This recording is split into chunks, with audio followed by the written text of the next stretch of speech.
अस्सलामुअलैकुम। आज मैं जा रही हूँ बहुत ही मज़ेदार और आसान सी रेसिपी बनाने के लिए। तो चले अपनी रेसिपी की जानिब चलते हैं। मैंने लिया एक कढ़ाई और उसमें मैंने एक प्याज काटा है, जिसको मैं हल्का हल्का सा सौते कर लूँगी। ज़रूरी नहीं कि हम रोज़ाना एक ही जैसे चीज़ें पका कर खाएँ, कुछ नए अंदाज से नए तरीके से भी बनाना चाहिए हमें। तो आज मैं आपको बहुत ही आसान सी रेसिपी बता रही हूँ, जो घर के रखे हुए सामान से आराम से बन जाएगा। 1 टेबल स्पून के करीब मैं इसमें अदरक लहसुन का पेस्ट डालूंगी। आप चाहे तो इसको चॉप किया हुआ भी अदरक लहसुन डाल सकते हैं, अपनी अपनी चॉइस है। 2 सेकंड तक इसमें प्याज में थोड़ा सा इसको फ्राई करूँगी, ताकि इसकी स्मेल जो है वो आराम से ख़त्म हो जाए। बॉयल कर लिया था, अब इसको बॉयल करने के बाद मैंने इसकी रेशी रेशी कर दी है।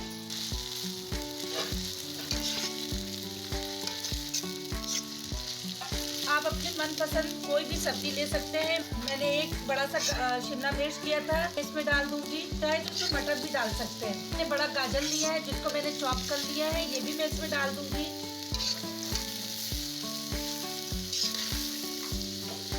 बंद गोभी मैंने इसको भी चॉप कर लिया था, ये भी इसमें डाल दूंगी। मैंने हाफ बंद गोभी लिया है। टीस्पून के करीब मैं इसमें सिरका डालूंगी।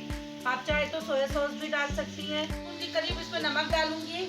आप अपने टेस्ट के हिसाब से कम या ज़्यादा कर सकते हैं। टीस्पून के करीब थोड़ा स्पाइसी बना रही हूँ, तो 1 टीस्पून के करीब एक कुटी हुई लाल मिर्ची डालूंगी, काली मिर्च डालूंगी। टीस्पून के करीब इसमें चाइनीज नमक डालूंगी। हमारा बिल्कुल ये मिक्सर जो बिल्कुल ये रेडी हो गया, मैं इसको एक डिश में निकाल लूँगी। ये देखिए, ये मैंने सारा मिक्सर अपना निकाल लिया। अब चले अपनी दूसरे स्टेप की तरफ चलते हैं। एक बैटर से आपको 2 रेसिपी बनाकर दिखाऊंगी। तो मैंने बैटर को 2 हिस्सों में डिवाइड कर दिया है, हाफ मैंने इसमें रख लिया।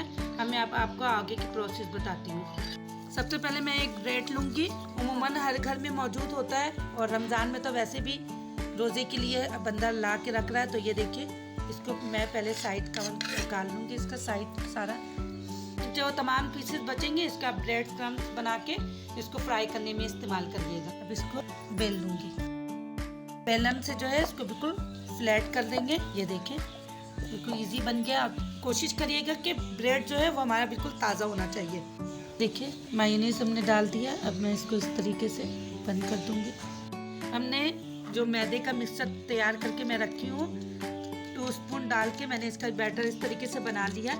ये इसके चारों साइड में हम लगा देंगे, और इसको इस तरीके से बंद और की मदद से हम इसको इस तरीके से डिज़ाइन बना लेंगे। ब्रेड रोल जो है मैं इस तरीके से बनाकर आपको तमाम दिखाती हूँ। मैं खोल के रखा था पहले से इसका।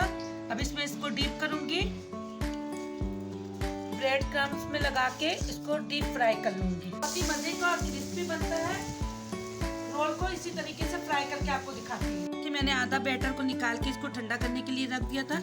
ये मैंने 2 से 3 आलू को बॉईल करके मैंने इसको क्रश कर लिया है। ये देखिए, अब इसमें डाल दूंगी। थोड़ा सा मैंने धनिया लिया है, इसको चॉप करके डाल। 3 मैंने हरी मिर्ची को चॉप कर लिया है। बाइंडिंग अच्छी करने के लिए हम इसमें 2 स्पून कॉर्नफ्लोर मिला देंगे। के करीब मैं इसमें कॉर्नफ्लोर डालूंगी। आप चाहे तो इसमें चावल का आटा भी डाल सकते हैं। ठीक है, अब मैं हल्का सा ऑयल लगाया है मैंने हाथ पे, चाहे आप पानी लगा लें, और इसको इस तरीके से इस शेप में बनाया। आप देखिए, मैंने ब्रेड रोल बना लिया है। बहुत ही आसान और बहुत ही मज़े का बनता है। ये देखिए, मैं इसको तोड़कर भी दिखा रही हूँ आपको। देखिए, ज़बरदस्त इसकी फीलिंग हुई है। ये देखिए, आप इसको केचप के साथ, ग्रीन चटनी के साथ या मायोनीज के साथ लगा कर खाएं। ये बहुत ही मज़े का लगता है और बहुत ही जल्दी बन जाता है। मैं आपको दूसरी रेसिपी दिखा रही हूँ। एक ही बैटर से 2 रेसिपी बनाई थी। एक मैंने ब्रेड वाला बनाया था, और एक मैंने ये बनाया है। ये भी आलू डालकर मैंने बनाया था। ये बहुत मज़े का बना है। इसको भी आप केचप के साथ, चटनी के साथ खाएं। ये बहुत ही अफ्तारी में बहुत ही मज़े का लगेगा। वैसे तो आप पकोड़े और चना चाट वगैरह रोज़ाना ही खाते हैं, लेकिन ये नई रेसिपी आप ज़रूर ट्राई करिएगा।